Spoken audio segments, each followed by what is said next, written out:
Buenas tardes, queridos compañeros. En este video vamos a ver la biografía del Estado moderno, específicamente en el capítulo de los comienzos del Estado moderno, hecho por eh, Richard Crossman. Este video es para los alumnos de la Universidad Militar Nueva Granada de las Relaciones Internacionales y Estudios Políticos, enfocados en la clase de Teoría del Estado que lo comanda el profesor John J. Rivera Rosso. Antes que hicieron este video y el mapa conceptual son Alejandra Delina Maecha Roa y el quien les habla está Mauricio Rivero Sarte. Primer tema, Estado y Nación.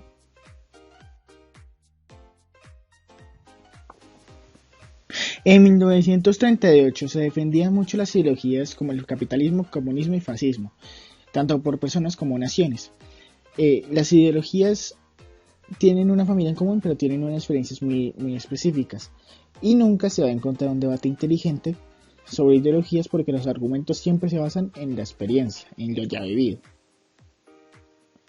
En el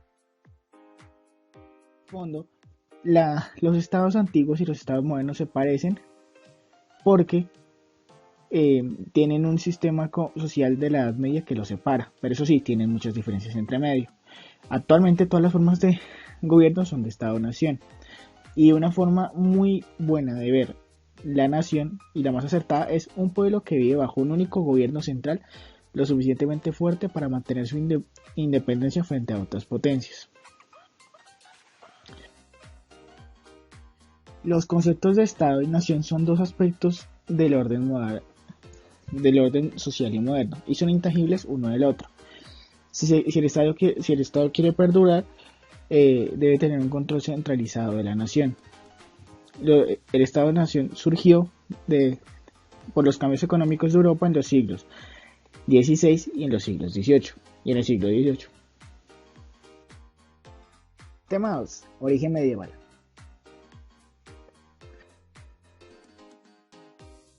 En la Edad Media, los estados se preocupan por ellos mismos. El comercio era solo local y era confinado y era netamente agrícola.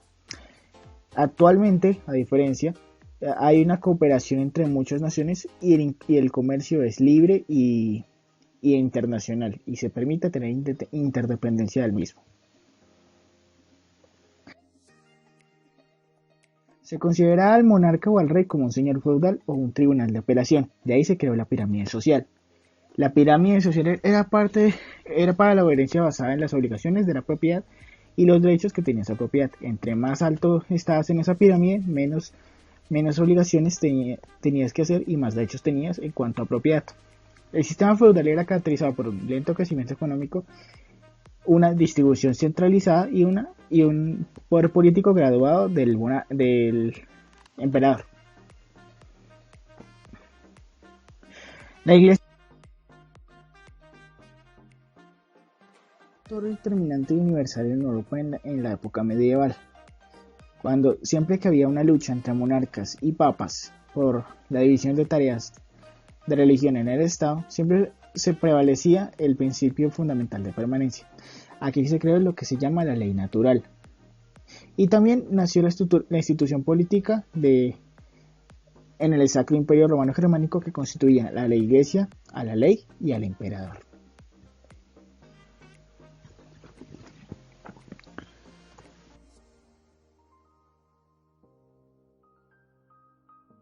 Las ideas medievales de la iglesia eran solamente sobre la representación de la misma y sobre la autoridad.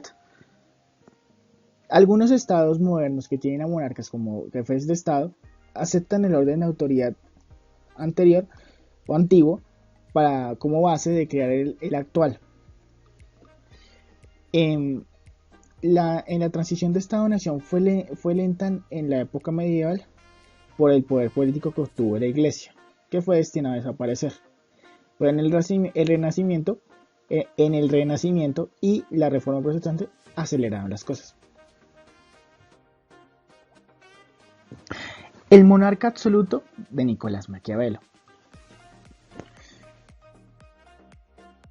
Maquiavelo pensaba para la política que era, número uno, adquirir el poder. Número 2, conservarlo sin importar la religión o la moral de la persona o del país. Y 3, conseguir los objetivos que desee el monarca sin importar el costo. Estos fueron como sus bases para la creación de su libro El Príncipe, que es un libro guía para el gobernante perfecto. La Iglesia había perdido su influencia política debido a que el comercio no localista se pensaba expandir y las naciones empezaron a tener un crecimiento económico mayor a lo que pasaba en la Edad Media. Los reyes comenzaban a financiar a los comerciantes y banqueros. Maquiavelo no era malo, simplemente era un ferviente creyente de las instituciones republicanas y decía que la moral en la política mostraría la podredumbre de la existente. La libertad era muy pequeña en el mundo moderno para las ciudades libres italianas. Y la religión, que la iglesia no podía interpretar bien o no podría hacer bien esas tres características que son la moral, la libertad y la religión. Alguna fallaría, decía Maquiavelo. Y Maquiavelo descubrió uno de los principios básicos de la teoría política, el tener el poder y tener el orden después de la justicia. El primer subtema dice, en todos los estados existe un poder supremo, el soberano. Maquiavelo decía que el papado o la iglesia era un símbolo de debilidad y se basaba en esto en la teoría del Estado-Nación, la cual rechazaba cualquier limitación de su autoridad de un poder exterior. También decía que la iglesia solo era una institución y que no actuaría con autoridad suprema en la monarquía, sino que se moldearía hacia los nuevos cambios que resurjan en las sociedades Estado-Nación. Para Maquiavelo, el hombre está dominado por la ambición, era libre de todo lo moral, lo legal y tenía ley en sí mismo. Las leyes solo le servían para el propio beneficio y podía conquistar y moldear lo que quiera a su deseo. Eso sí, hay que darle monarquía al pueblo, porque si no, este se te viene encima.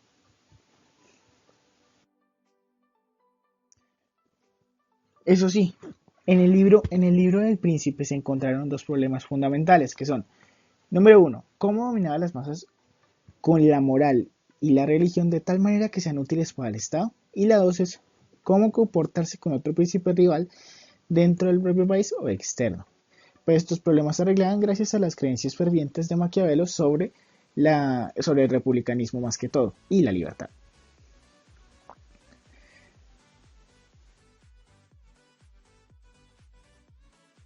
Número 4. La revolución económica y la reforma protestante.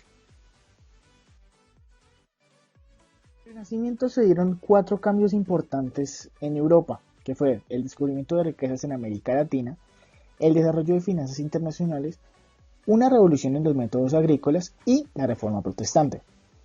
Con el descubrimiento de América, los ibéricos trajeron mucho oro y especias, y la gran mayoría de los materiales los llevaron a Amberes. Y los ibéricos, españoles y portugueses hacían sus operaciones comerciales allí mismo. El feudalismo por sí solo no podía sostener la rápida expansión comercial.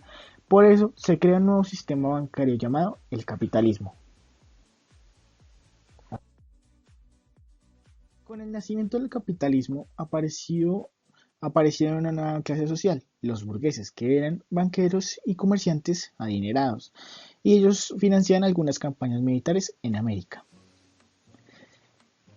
El capitalismo no se puede relacionar con la reforma protestante porque los primeros que lo hicieron, los primeros que se volvieron capitalistas fueron los españoles y los portugueses. Las finanzas internacionales rompían un equilibrio económico en Europa, mientras que la filosofía de la propiedad intelectual desequilibró el moralismo del mundo. La usura es un tema serio en el Renacimiento. Si bien en la Edad Media se usaba como método de enriquecimiento, en el Renacimiento no se podía porque era condenado severamente. Pero aún así, los papas y los reyes lo hacían. Y empezaron a depender cada vez más de la burguesía y el capital de los banqueros y comerciantes. Gracias a eso, Martín Lutero creó la Reforma Protestante. A raíz de del enriquecimiento de la Iglesia y de su corrupción. Sus fuerzas, sus fuerzas principales eran la Biblia, que era la fuente de la verdad, y la nación, que era la fuente del poder. En los países donde el movimiento protestante fue efectivo, fueron confiscados todos los bienes y capital a la Iglesia. Después se dio una creación de una iglesia para que fuera agradable con los burgueses europeos, que ese era el calvinismo. En ella se tenían que contextualizar a sus creyentes sobre la usura y sobre el capitalismo, sobre el capital justo.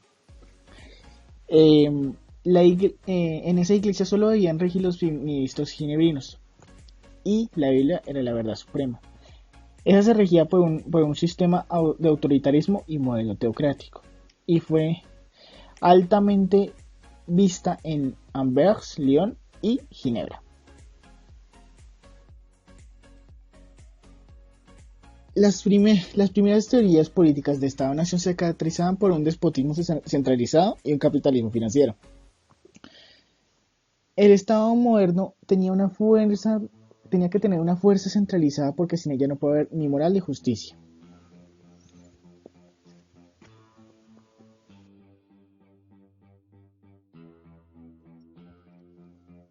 En el siglo XVI fue muy recurrente la palabra derecho divino, que era la obediencia absoluta del pueblo hacia su rey, porque se suponía que la reencarnación de Dios en la tierra.